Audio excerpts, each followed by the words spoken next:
Hi all, I hope you had a good weekend. It was nice seeing you on Thursday. I look forward to seeing you for our follow-up session this Thursday. Couple things to think about or reflect on in anticipation of Thursday.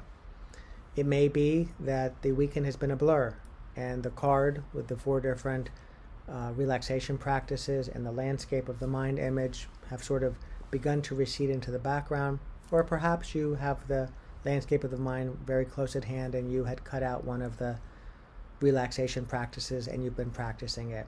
Either way, I'm looking forward to when we get together on Thursday to pick up the conversation around the relaxation practices, getting a little bit more into the mindfulness practice, and beginning to speak to how we can apply these various practices and techniques into our life personally and to our work professionally. To the extent that you choose to practice and give these things a try, if they're not already familiar to you, or to continue and to deepen your exploration of these if they are, the richer our conversation will be in terms of your ability to apply what we speak to your work and to your life.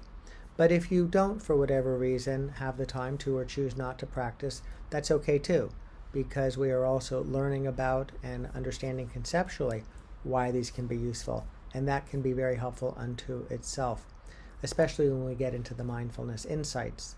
Mindfulness insights don't need mindfulness practices to cultivate them, but the practicing of mindfulness can help us cultivate some of these qualities of mindfulness that we talked about when we were together.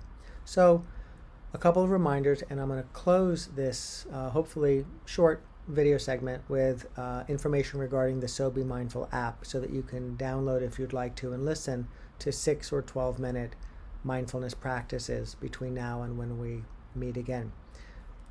So you have some relaxation practices from the physiological side. Remember, something relatively simple like this.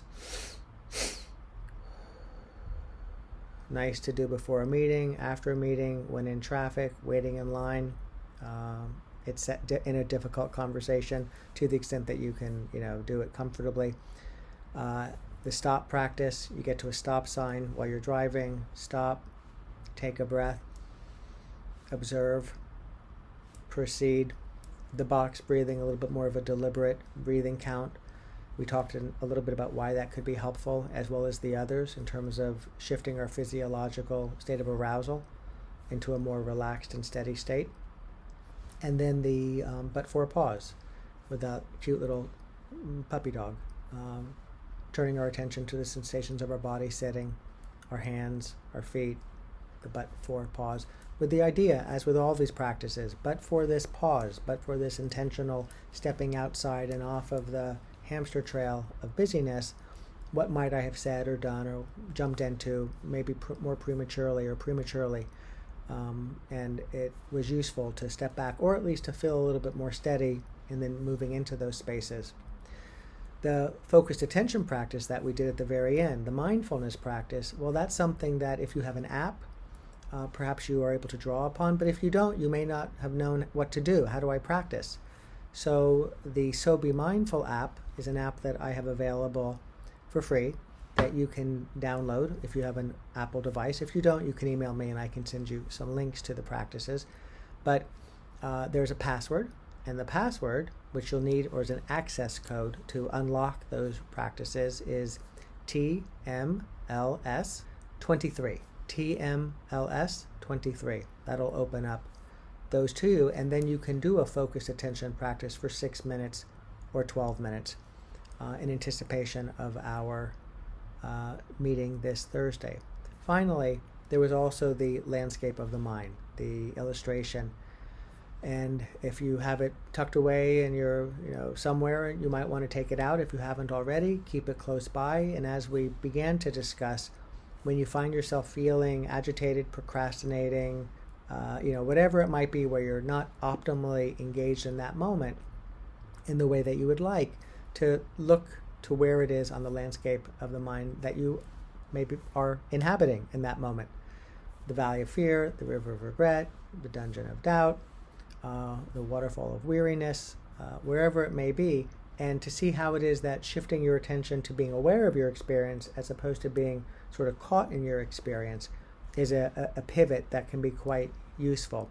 We'll talk about that as well as some of the science that we touched on briefly on the back of that card. And it's a reminder that you can also look over some of the science to see what might be of interest to you. Alrighty. If you have any questions, please let me know. You can find my email address at the bottom of the Landscape of the Mind illustration. James also can provide it to you. It's srogers@law.miami.edu. And if there's something in particular that you would like me to raise and have on my mind in anticipation of our getting together on Thursday, please let me know, and I'll be happy to reflect on it and to intentionally bring it into our conversation. All right. Wishing you all well. Look forward to seeing you in a couple days. Take care.